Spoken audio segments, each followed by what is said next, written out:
En los primeros años de la década de 1990, dos equipos de astrónomos se propusieron medir de qué estaba hecho el universo. Estos dos equipos, conocidos como el High C Supernova Search Team y el Supernova Cosmology Project, reunieron a astrónomos de todo el mundo con el objetivo de trazar la expansión cósmica a lo largo de la vida del universo. Los astrónomos esperaban que la presencia de toda la materia y la radiación en el universo actuara como un freno en la expansión, ralentizándola de manera constante a medida que el cosmos envejecía. Al medir esta desaceleración, se revelaría toda la materia y energía que conforman el universo. Estas colaboraciones internacionales utilizaron los telescopios más poderosos del mundo, como el telescopio Keck de 8 metros en Hawái y el telescopio espacial Hubble, para examinar el cielo. Su objetivo eran las supernovas, que actuaban como balizas del cosmos distante cuya luminosidad, medida a través de nuestros telescopios, revelaba cómo el universo se había expandido mientras su luz viajaba durante miles de millones de años.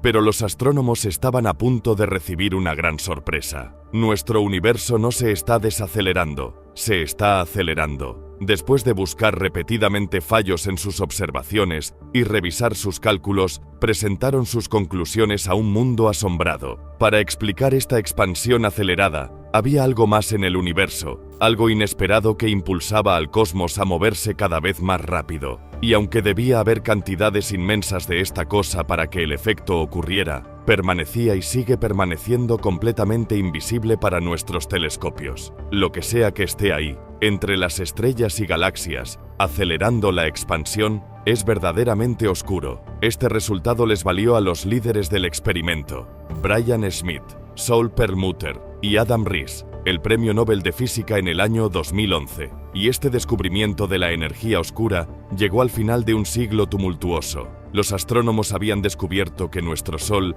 era una estrella ordinaria en una galaxia ordinaria, en ninguna parte en particular dentro de un universo en expansión. Aún más impactante fue la revelación de que, en términos de materia, todos los átomos en todas las estrellas y en todas las galaxias eran poco más que actores secundarios cósmicos. Toda la materia que podemos ver parecía estar eclipsada por enormes cantidades de materia no visible, revelada solo por su atracción gravitatoria. Y a medida que el año 1998 avanzaba, nos dimos cuenta de que incluso esta materia oscura estaba significativamente superada en cantidad por la recién descubierta energía oscura. Dos vastos componentes del cosmos, invisibles y durante milenios indetectables. Actualmente, la mayor pregunta en la cosmología es: ¿cuáles son estos nuevos componentes de nuestro universo? ¿Cómo funcionan y de dónde vienen? El 29 de mayo de 1919, un eclipse total de Sol pasó sobre el Atlántico Sur. Dos expediciones, encabezadas por los astrónomos británicos Arthur Eddington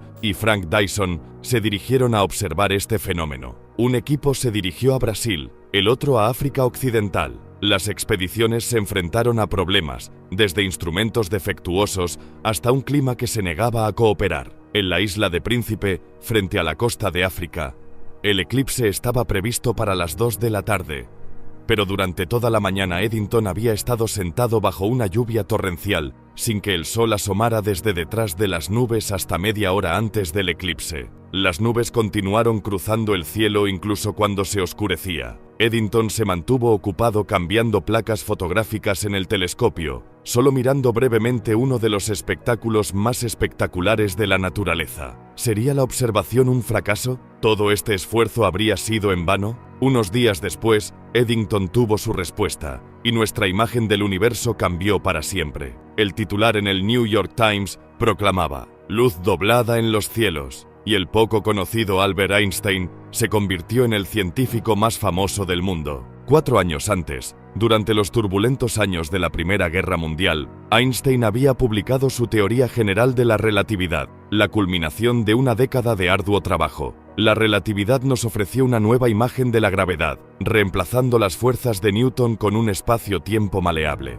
Durante los años de guerra, la relatividad fue una curiosidad académica, pero con la paz restaurada, Los científicos se dispusieron a probar las predicciones de esta nueva teoría científica. Su objetivo había sido medir las ubicaciones de estrellas de fondo, cuya luz pasaba cerca del borde del Sol, estrellas que serían visibles cuando el inmenso resplandor del Sol se atenuara durante un eclipse. Si Einstein tenía razón, la gravedad del Sol debería actuar como una lente, desviando suavemente la luz estelar de su trayectoria en línea recta. Y en las placas fotográficas obtenidas en Brasil y África, las estrellas se habían desplazado la cantidad prevista. La teoría de Einstein había triunfado. Aunque el resultado lo convirtió en una celebridad, Einstein pensaba que este efecto de lente gravitacional tenía pocas consecuencias prácticas. Las estrellas simplemente no eran lo suficientemente masivas como para usarlas como telescopios naturales que magnificaran el universo distante. No había nada en el universo lo suficientemente masivo para tener tal efecto, o al menos,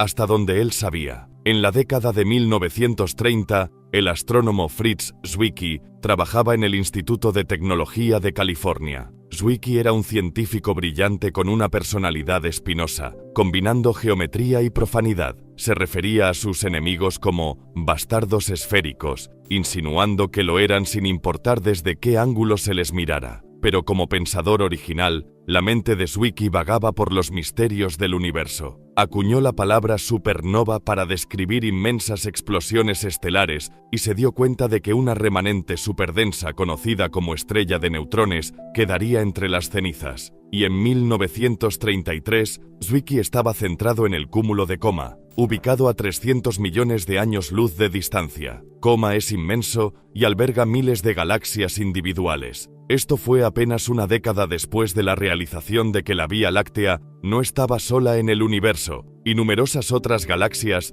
existían dispersas a lo largo del cosmos. Zwicky razonó que las galaxias individuales en Coma estaban retenidas en sus órbitas por la atracción gravitacional de todas las demás galaxias a su alrededor. Se dio cuenta de que al medir las velocidades galácticas, podía determinar cuánta masa había en el cúmulo de Coma, proporcionando una nueva forma de pesar las galaxias. Pero en lugar de eso, lo que Zwicky encontró fue un gran problema. Las galaxias en el cúmulo de Coma se movían demasiado rápido. Con solo el efecto gravitacional de las galaxias en juego, cada galaxia en Coma debería estar viajando de manera sosegada en su órbita. Con velocidades inmensas de casi 1000 kilómetros por segundo, Coma debería haberse desintegrado. Quedaba claro que se necesitaba significativamente más gravedad para mantener unido a Coma. ¿Cuál era la fuente de esta gravedad extra? Sin nada obvio, Zwicky concluyó que debía haber dunkle materie, materia oscura, vinculando gravitacionalmente el cúmulo de Coma,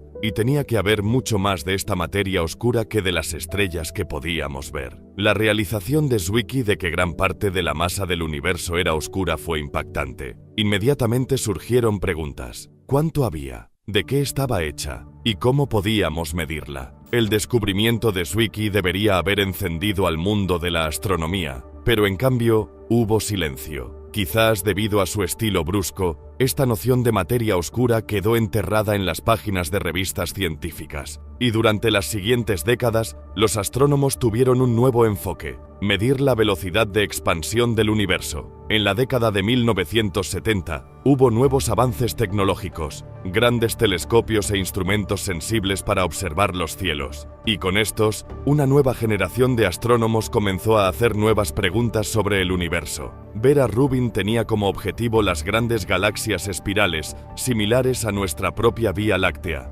Trabajando con su colaborador Kent Ford, Rubin quería entender cómo giraban estas galaxias. Ella había ingresado en la astronomía en una época en la que era esencialmente una actividad dominada por hombres y enfrentó resistencia a lo largo de su carrera, incluida la falta de baños para mujeres en los telescopios que utilizaba. Pero esto no la detuvo. Rubin emprendió observaciones meticulosas de las velocidades de rotación de las galaxias espirales. Se esperaba que estas galaxias fueran como el sistema solar, con la mayor parte de la masa concentrada hacia el centro. Al igual que los planetas, se esperaba que las velocidades de las estrellas en el disco espiral disminuyeran a medida que la gravedad se debilitaba hacia el borde. Pero esto no fue lo que Rubin encontró. La velocidad de rotación de las estrellas no disminuía, sino que permanecía aproximadamente igual hasta el borde de las galaxias. Al igual que Zwicky, Rubin se enfrentaba a un enigma gravitacional. ¿Cuál era la fuente de la gravedad necesaria para mantener a las estrellas moviéndose a esas velocidades inesperadas? La materia oscura de Zwicky volvió a estar en el centro de atención. Se estaba volviendo claro que lo que podíamos ver con nuestros telescopios, las innumerables estrellas y nubes de gas, no eran más que actores cósmicos menores. Los astrónomos se enfrentaban a una pregunta inquietante. ¿Existía un universo entero en la sombra de materia oscura? La evidencia iba en aumento, y ahora los científicos recurrían a la aparentemente insignificante predicción teórica hecha por Einstein más de medio siglo antes: la lente gravitacional. De hecho, Zwicky también lo había sospechado años antes. Él razonaba que con la cantidad extra de materia oscura, las galaxias y los cúmulos de galaxias serían potentes lentes gravitacionales. Pero no fue hasta la década de 1960 que los científicos realmente entendieron este concepto y encontraron una fuente de energía lo suficientemente inmensa para observarlo adecuadamente. Los cuásares, que aparecían como poco más que puntos de luz a través de los telescopios más poderosos, brillaban con la luminosidad de más de 100 billones de estrellas. Se dio cuenta de que los cuásares eran impulsados por agujeros negros supermasivos. La atracción gravitacional de estos agujeros negros aceleraba el material que caía hacia ellos hasta velocidades cercanas a la luz, mientras giraba en las regiones internas. La materia chocaba entre sí, calentándose a temperaturas inmensas, y era este disco de acreción de materia lo que brillaba con tanta intensidad. Con esta inmensa brillantez, los astrónomos pudieron detectar cuásares a distancias increíbles, a miles de millones de años luz de la Tierra. Para la década de 1970, encontrar cuásares se había vuelto rutinario. Entonces, en 1979, un cuásar sin pretensiones, etiquetado como Q0-957+561, presentó un enigma. Los astrónomos se dieron cuenta de que este parecía ser dos cuásares muy cerca uno del otro en el cielo. Esto no era demasiado inusual, pero se descubrió que estos dos cuásares parecían ser idénticos. Los astrónomos se dieron cuenta de que estaban viendo doble, una especie de espejismo gravitacional. Entre nosotros y el cuásar se encuentra una galaxia masiva, y su gravedad distorsiona nuestra visión, produciendo dos imágenes separadas de un solo objeto. Zwicky tenía razón una vez más, y más de 80 años después de que fuera observado por primera vez bajo los cielos despejados de África y Brasil, la lente gravitacional había encontrado su propósito. En las décadas siguientes se descubrieron miles de lentes gravitacionales. Muchas de ellas se debieron a galaxias individuales, pero las más espectaculares fueron producidas por la inmensa gravedad de los cúmulos galácticos. Las galaxias distantes, que de otro modo serían demasiado débiles para ver en nuestros telescopios, fueron magnificadas por estas lentes de cúmulo, apareciendo como inmensos arcos. Cada instancia de lente gravitacional ofrecía la oportunidad de medir cuánta masa estaba presente midiendo la distorsión, y la conclusión siempre fue la misma: había mucha más masa de la que era visible en forma de estrellas y gas. De hecho, la mayor parte de la materia en nuestro universo es completamente oscura. Pero no fue solo la lente gravitacional la que reveló la omnipresencia de la materia oscura. En todas partes donde los astrónomos miraban, la materia oscura era necesaria para explicar sus observaciones, desde los inmensos flujos de galaxias a través del universo hasta la presencia de gas en cúmulos de galaxias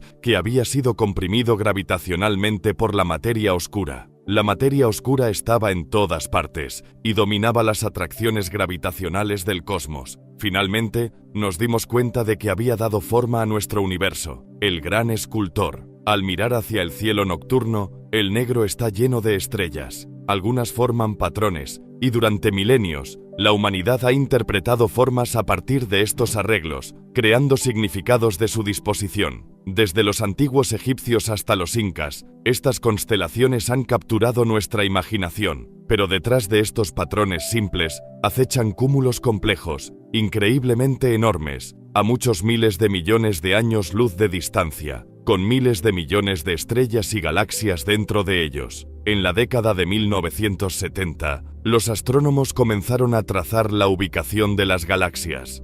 Comenzaron a crear un atlas del universo. La idea era simple: Una medición de la velocidad cósmica debido a la expansión del universo revela la distancia de una galaxia. Pero esto implicaba recolectar y analizar la luz de muchas galaxias individuales, una tarea laboriosa. Se establecieron programas dedicados para medir la luz de las galaxias, siendo uno de los primeros la encuesta de Redshift CFA, basada en el Centro de Astrofísica de la Universidad de Harvard. A medida que se recolectaban las mediciones, se revelaba la estructura del universo. Quedó claro que las galaxias formaban parte de una red cósmica, con cúmulos individuales vinculados con filamentos.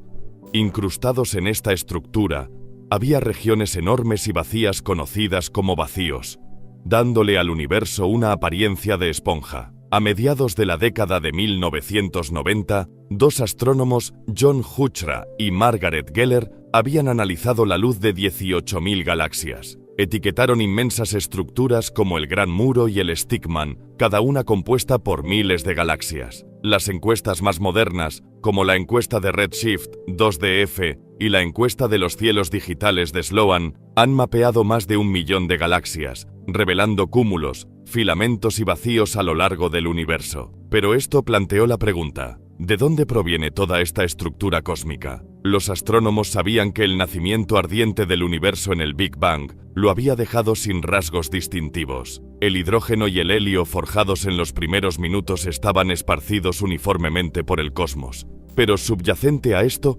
estaba la materia oscura. En el tiempo antes de que nacieran las primeras estrellas, cuando el cosmos estaba verdaderamente oscuro, la materia oscura comenzó a agitarse. Al principio, la materia en el universo no era perfectamente uniforme. Una explosión de expansión conocida como inflación, que tuvo lugar en los primeros momentos, había dejado ligeras ondulaciones en el universo. Algunas regiones del universo temprano eran ligeramente más densas que otras, mientras que otras áreas eran menos densas. Y aunque estas diferencias de densidad eran diminutas, eran suficientes para que la gravedad hiciera su trabajo. Esta gravedad, proveniente de sobredensidades muy leves, comenzó a atraer material hacia sí misma. La materia comenzó a fluir, y el gas de hidrógeno y helio fue arrastrado con ella. Después de 100 millones de años, las densidades crecieron y el gas se acumuló. Fragmentos de hidrógeno y helio se separaron de las nubes, y de este gas que se enfriaba y colapsaba, nacieron las primeras estrellas. Y nuevamente, el universo tuvo luz, formándose en los nudos densos de materia oscura. Estas estrellas infantiles iluminaron los sitios de las primeras galaxias. A lo largo de los miles de millones de años que siguieron, la materia oscura atrajo más masa, con cantidades crecientes de materia oscura acompañadas por más estrellas y gas. Así, 14.000 millones de años después del nacimiento del universo, estas galaxias completamente formadas se sientan en los corazones de inmensos halos de materia oscura. Desentrañar el proceso de evolución de galaxias es complejo. Los astrónomos necesitan comprender el flujo y reflujo del gas, los ciclos de vida de las estrellas y la formación de agujeros negros. Combinar toda esta física es difícil, por lo que los astrónomos recurren a supercomputadoras para resolver las ecuaciones no lineales altamente acopladas. Hoy en día, es una rutina para los astrónomos generar universos sintéticos, observando la interacción de los numerosos procesos que han dado forma a nuestro cosmos. Los resultados son asombrosos y bellos. Ver cómo emergen las galaxias de la niebla cósmica temprana deja claro que el factor dominante es la materia oscura, proporcionando el marco contra el cual las galaxias pueden evolucionar. Sin ella, hubiera sido extremadamente difícil que comenzaran a formarse estrellas y galaxias. Los astrónomos se dieron cuenta de que la materia oscura tenía que tener algunas propiedades particulares para construir la estructura cósmica. Además de su influencia gravitacional, se dieron cuenta de que la materia tenía que moverse relativamente lentamente por el universo, ya que demasiada velocidad haría que se dispersara en lugar de agruparse. A esto lo llamaron materia oscura fría, refiriéndose al hecho de que se mueve a baja velocidad. De este modo, la materia oscura jugó claramente un papel crucial en el desarrollo de la complejidad del universo. Pero quedaba una gran pregunta: ¿qué es realmente la materia oscura? ¿Qué es la materia oscura? Iluminando la oscuridad. En 1930, Wolfgang Pauli se enfrentaba a un problema. La radiactividad había sido estudiada durante varias décadas, pero cierto tipo de desintegración de partículas se comportaba de manera extraña. Esta desintegración beta parecía ser relativamente simple, con un núcleo atómico expulsando un electrón, o su primo antimateria, el positrón. Pero en una colección de núcleos atómicos idénticos, las partículas que eran expulsadas tenían propiedades diferentes. Algunas escapaban a alta velocidad, mientras que otras se movían más lentamente. Esto significaba que algunas tenían alta energía, mientras que otras tenían menos. ¿Cómo era posible? La ley de conservación de la energía demandaba que cada una de estas partículas expulsadas tuviera la misma velocidad. Pauli se preguntó si se estaba violando la ley de conservación de la energía, una conclusión angustiante que no podía aceptar. En su lugar, sugirió que algo más estaba siendo expulsado durante la desintegración beta, otra partícula que transportaba la energía aparentemente desaparecida. A esta partícula hipotética se la llamó neutrino. Esta partícula puramente teórica tenía propiedades peculiares. El hecho de que no colisionara con átomos nos decía que no era un fotón, la partícula de luz. Era algo más, algo diferente. No fue hasta la década de 1950 que la partícula hipotética de Pauli fue finalmente detectada en experimentos sensibles realizados junto a reactores nucleares, una fuente prestigiosa de neutrinos. Los astrónomos se dieron cuenta de que el universo estaba lleno de neutrinos, la mayoría producidos en las frenéticas reacciones nucleares en la época más temprana del universo. Dado que apenas interactuaban con la materia, se sugirió que estos neutrinos podrían ser la materia oscura. Pero a medida que los experimentos mejoraron, se llegó a la conclusión de que los neutrinos eran demasiado minúsculos y rápidos para explicar el dominio gravitacional de la materia oscura. Los físicos tendrían que seguir buscando. ¿Qué otra cosa podría ser lo suficientemente oscura como para ser la materia oscura? ¿Qué podría ser lo suficientemente masivo? Una posibilidad fue rápidamente descartada. La materia oscura no podía estar hecha de átomos. Es posible ocultar la materia atómica haciéndola oscura, enfriándola para que no emita energía. Podríamos imaginar la materia oscura en forma de nubes de hidrógeno enfriado entre las estrellas. Pero el proceso de cocción de los elementos durante el Big Bang pone límites estrictos a la cantidad de materia atómica que puede haber, y simplemente no es suficiente para explicar toda la masa que se necesita. Otro candidato obvio eran los agujeros negros. Claramente, estos son oscuros, siendo la trampa definitiva para la luz, y solo sentimos su presencia a través de su atracción gravitacional. Posiblemente, estos agujeros negros nacieron en grietas del espacio-tiempo, defectos que existieron en los primeros momentos del Big Bang. Un enorme número de estos agujeros negros primordiales podría estar circulando entre las estrellas, pero, como se dio cuenta Einstein, la atracción gravitacional de cada agujero negro haría que se comportara como una lente gravitacional, distorsionando y enfocando la luz del universo distante. Mientras un agujero negro pasa directamente frente a una estrella distante, la amplificación resultante haría que la estrella pareciera más brillante durante un periodo de aproximadamente un mes. Sin embargo, incluso si toda la materia oscura estuviera en forma de agujeros negros, las probabilidades de que ocurriese un evento de este tipo son extremadamente pequeñas. A pesar de esto, en la década de 1990, los astrónomos buscaron estos raros eventos de brillo. Después de más de una década de búsqueda de microlentes gravitacionales, el resultado fue decepcionante. La materia oscura no puede estar compuesta de agujeros negros. Mientras los astrónomos miraban al cielo, los físicos de partículas estaban buscando materia oscura en el mundo subatómico. A lo largo del siglo XX, desentrañaron la naturaleza fundamental de la materia, encontrando las partículas de las que están hechos la masa y las fuerzas, quarks y leptones, fotones y gluones, así como los más exóticos bosones W y Z. Este zoológico de partículas fue completado en 2012 con el descubrimiento del bosón de Higgs. El modelo estándar de la física de partículas ha demostrado ser un gran éxito. Explica con precisión la avalancha de partículas que emergen de las colisiones inmensas en el Gran Colisionador de Hadrones y otros experimentos de física de partículas. A pesar de esto, sabemos que debe estar incompleto. Faltan al menos dos aspectos clave del universo en el modelo estándar de la física de partículas. Puede dar cuenta de las fuerzas nucleares fuertes y débiles y del electromagnetismo, pero la gravedad aún se resiste a ser incluida en el mundo cuántico. Y también falta la materia oscura. En ninguna parte de las partículas posibles hay un lugar obvio donde se esté escondiendo la materia oscura. Saber que las matemáticas del modelo estándar son incompletas es un posible tesoro para los físicos teóricos. Pueden explorar cómo pueden desarrollarse y extenderse las matemáticas, y cada nueva adición al modelo estándar agrega espacio para candidatos de la materia oscura. Así como hay muchas direcciones en las que puedes vagar desde un solo punto, hay muchos caminos posibles para extender las ideas matemáticas. Uno de los enfoques prometedores fue propuesto en la década de 1970, justo cuando se cristalizaban las matemáticas del modelo estándar. El problema clave era la fuerza fuerte, la responsable de unir quarks en protones y neutrones, y de pegar protones y neutrones juntos en los núcleos atómicos. Tal como se derivó originalmente, las matemáticas permitían que la fuerza fuerte rompiera una posible simetría en el universo, algo conocido como la violación de paridad de carga. Sin embargo, todos los experimentos mostraban que la fuerza fuerte se comportaba bien, negándose a romper la simetría. Las matemáticas necesitaban una extensión conocida como el mecanismo de Peksey-Quinn para reforzar la simetría. Y fue la presencia de este mecanismo lo que implicaba la existencia de un nuevo miembro en el zoológico de partículas fundamentales. El premio Nobel Frank Wilczek llamó a esta nueva partícula axión,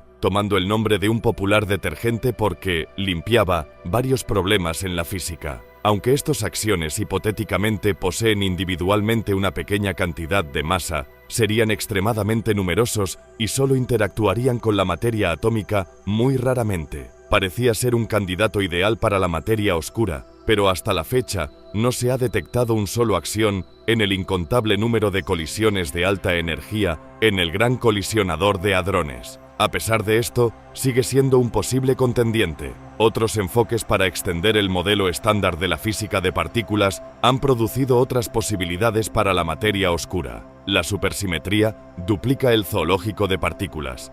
Además de los electrones y quarks, están los electrones y squarks. También existen fotinos, guainos y cinos. Quizás, oculto dentro de esta familia más grande, se encuentra la materia oscura que tanto se busca. Otras ideas matemáticas incluyen neutrinos estériles, primos masivos de los que ya conocemos, o posiblemente huperones o bolas Q, o el campo latente de Higgs, o la materia oscura asimétrica. El problema sigue siendo que los físicos tienen una lista de posibles candidatos, pero hasta ahora no hay un resultado experimental que sugiera que estamos en el camino correcto para entender qué es la materia oscura. Finalmente, en su búsqueda, algunos físicos de partículas se han unido con los astrónomos para mirar nuevamente hacia los cielos. Varios de los modelos matemáticos para la materia oscura sugieren que podría aniquilarse a sí misma de la misma manera que un electrón y un positrón pueden colisionar y transformarse en dos fotones. Y si la materia oscura se autoaniquila, tal vez podamos detectar la radiación de alta energía que se emitiría.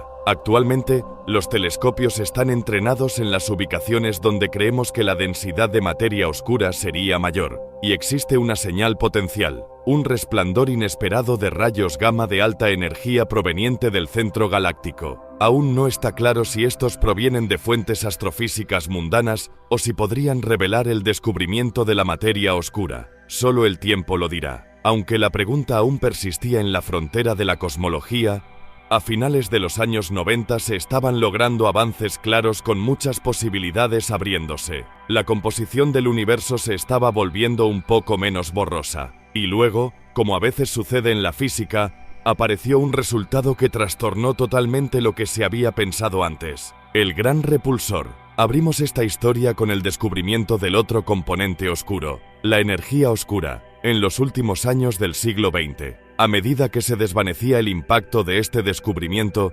comenzaron a surgir preguntas. ¿Qué era esta nueva y misteriosa sustancia oscura del universo? Aunque la energía oscura estaba en la vanguardia de la física moderna, se comprendió que su historia era mucho más antigua. Y así volvemos a Einstein. Con su teoría general de la relatividad en mano, Einstein quería deducir las ecuaciones que gobernaban la dinámica del universo. Pero algo no cuadraba. Einstein sentía que el universo era estático e inmutable, el mismo ahora que siempre había sido. Sin embargo, sus ecuaciones presentaban un panorama diferente, que el universo debería ser un lugar dinámico, cambiando y evolucionando. Desconcertado por esto, exploró sus ecuaciones preguntándose si había pasado algo por alto. Se dio cuenta de que había un término que podría actuar como una especie de antigravedad, y como parecía haber poca evidencia de esta antigravedad, asumió que su valor era cero. Pero aún se preguntaba, ¿y si no lo fuera? A través de esto, encontró un efecto notable. Podía usar esta antigravedad para contrarrestar la naturaleza dinámica de sus ecuaciones y hacer que su modelo de universo fuera estático. Y después de introducir esta constante cosmológica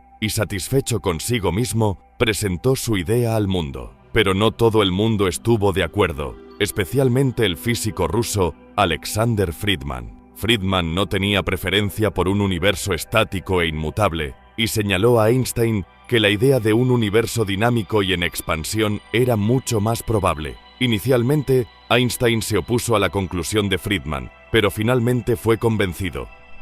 Así que lanzó la constante cosmológica al basurero científico, y supuestamente la llamó su mayor error. Este rechazo significó que nadie considerara la noción de una constante cosmológica durante muchas décadas. Mientras estos teóricos luchaban con las matemáticas de un universo en expansión, los astrónomos estaban cartografiando los cielos. En el observatorio Mount Wilson, Edwin Hubble estaba utilizando el telescopio más grande del mundo, el telescopio Hooker de 100 pulgadas, para medir la distancia a las galaxias. El objetivo de Hubble era identificar estrellas particulares conocidas como cefeidas, ya que podía calcular su brillo real. Estas velas estándar revelaban la distancia a sus galaxias anfitrionas. Hubble combinó las distancias galácticas con las velocidades galácticas medidas con el corrimiento Doppler y encontró algo bastante peculiar. Cuanto más distante era la galaxia, más rápido se movía. Exceptuando las galaxias más cercanas, todas se estaban alejando. Aunque no se dio cuenta en ese momento, Hubble había descubierto una prueba concluyente de que el universo estaba en expansión. Durante el resto del siglo XX, los astrónomos refinaron las observaciones de Hubble. Se organizaron enormes programas de observación para cartografiar el universo, midiendo las distancias y velocidades de miles de galaxias. El objetivo era un número conocido como la constante de Hubble, que es una medida de la tasa de expansión del universo. Esto nos lleva de nuevo al comienzo de nuestra historia. Las encuestas modernas del cielo, utilizando supernovas como velas estándar, finalmente revelaron que esta expansión universal está acelerándose. Así que, nuevamente, nos vemos obligados a hacer la pregunta: ¿qué es el elemento oscuro del cosmos que está causando este efecto? Al principio, no puede ser la materia ni la radiación, ya que estos factores ralentizan la expansión. Para acelerar la expansión se necesita algo más, algo que se asemeje a una antigravedad. Los astrónomos llamaron a esta misteriosa sustancia energía oscura, pero en realidad, la constante cosmológica de Einstein estaba de vuelta. La existencia de la energía oscura no fue la única sorpresa. Cuando se completaron las cuentas cósmicas, los astrónomos se dieron cuenta de que toda la materia atómica, las estrellas, los planetas, las inmensas nubes de gas y las galaxias comprendían menos del 5% del universo. La materia oscura, el andamiaje del cosmos, era aproximadamente el 25%. La energía oscura constituía el resto, el 70% del universo. Muchos físicos estaban desconcertados. ¿Por qué el universo está completamente dominado por esta sustancia misteriosa? En las 2 décadas transcurridas desde su descubrimiento, la evidencia de la existencia de la energía oscura se ha vuelto abrumadora. Su presencia está escrita en la distribución de galaxias extendidas a lo largo de miles de millones de años luz. También está escrita en el fondo cósmico de microondas, la radiación que quedó del ardiente comienzo del universo, y tiene propiedades aparentemente extrañas. A medida que el universo se expande, la materia y la radiación se diluyen, pero la energía oscura parece permanecer constante. Esto significa que, en el universo temprano, la materia y la radiación dominaban, y la presencia de la energía oscura no tenía impacto. Pero hace unos 5.000 millones de años, las mesas se volvieron. La materia se había diluido hasta el punto de que la energía oscura se convirtió en dominante, y la aceleración de la expansión cósmica comenzó en serio. Esta expansión acelerada diluye la materia aún más rápidamente,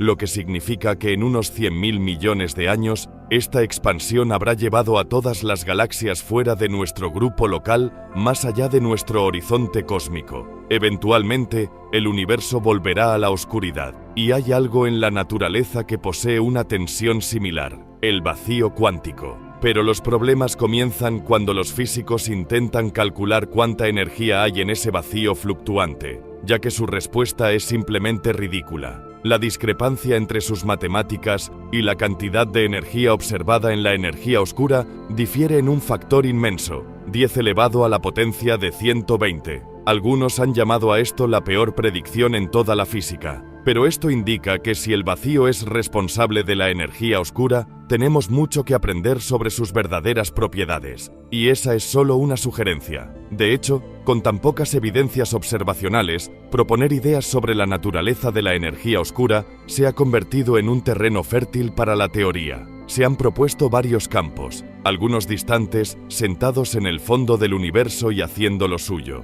Otros se han preguntado si la energía oscura está relacionada con el otro episodio de expansión acelerada en la vida de nuestro universo, la época de la inflación, que se cree que tuvo lugar cuando el universo tenía aproximadamente 10 elevado a la menos 35 segundos de antigüedad. La fuerza impulsora detrás de la inflación era otro campo misterioso e hipotético, el inflatón. ¿Podría la energía oscura ser un resurgimiento del inflatón? Lo mejor que podemos decir es, tal vez. Por supuesto, hay otro elemento invisible que controla el cosmos, por lo que la pregunta ha sido planteada. ¿Están la energía oscura y la materia oscura relacionadas? Nuevamente, los físicos pueden derivar modelos matemáticos donde hay interacciones en el sector oscuro, donde la materia oscura y la energía oscura poseen un origen común. De hecho, el sector oscuro podría potencialmente albergar su propia física tan rica como la del mundo atómico, pero con la evidencia observacional limitada, nuevamente estamos atrapados en el mundo de la teoría. Claramente se requieren más observaciones y mediciones. Se están llevando a cabo una gran cantidad de experimentos, con muchos más planeados para los inmensos telescopios que están haciendo su camino desde los planos de diseño hacia la realidad. En Chile, el telescopio de 8.4 metros en el Observatorio Vera Rubin comenzará a escudriñar el cielo en 2022. El telescopio extremadamente grande de 40 metros de la Agencia Espacial Europea, también en Chile, tendrá su primera luz en 2024. Los objetivos clave de estos y otros telescopios son desentrañar los misterios de la materia oscura y la energía oscura. Esto incluye buscar signos que indiquen que la energía oscura puede no ser exactamente la constante cosmológica de Einstein. Quizás la energía oscura haya evolucionado y cambiado a lo largo de los miles de millones de años del universo. Tal vez haya decaído en materia y radiación. Estos proporcionarán nuevas pistas sobre la verdadera naturaleza de la energía oscura y abrirán nuevas vías de investigación para desentrañar su física. Sin embargo, hasta hoy, todas las observaciones sugieren que la energía oscura parece ser precisamente la constante cosmológica de Einstein, inmutable a lo largo de la vida del universo. Pero esto causa escalofríos en la columna vertebral de los cosmólogos, ya que podría significar que la constante cosmológica es incognoscible, simplemente una parte del universo, una propiedad fundamental del espacio sin un origen comprensible. Aún más para algunos, la incapacidad de comprender la naturaleza de la materia oscura y la energía oscura representa un fracaso en las leyes fundamentales de la física. Argumentan que, en lugar de buscar en los cielos y en los aceleradores de partículas sustancias físicas, quizás deberíamos mirar más de cerca nuestras queridas teorías. Por ejemplo, ¿qué pasa si la gravedad solo se aproxima a la teoría de la relatividad de Einstein y la verdad aún no ha sido descubierta? Esto podría significar que la gravedad se comporta de manera extraña a gran escala, no simplemente haciéndose más débil. Esto también podría explicar las curvas de rotación de las galaxias, la lente gravitacional de la luz y la expansión acelerada, sin la necesidad de una materia oscura o energía oscura física. Pero hasta ahora, todos los contendientes han fallado en igualar el éxito de las matemáticas de Einstein en explicar el universo. La búsqueda continúa, y así, hoy, nuestro universo está completamente dominado por su lado oscuro, y en verdad, sigue siendo misterioso. Si la materia oscura y la energía oscura son cosas físicas, Necesitamos determinar sus verdaderas propiedades para entender su lugar en el universo. Sin estas respuestas, preguntas como ¿dónde surgieron en la historia cósmica y cómo impactan la naturaleza fundamental del cosmos? Seguirán siendo difíciles, si no imposibles de responder. Pero si el lado oscuro es solo un espejismo debido a los límites de nuestras teorías físicas, entonces un cambio aún mayor en nuestra comprensión está en juego. Hasta entonces, el lado oscuro del universo tiene las llaves y las sostiene firmemente. Llegados aquí, ¿acaso no has visto este otro documental sobre el espacio? Yo no me lo perdería,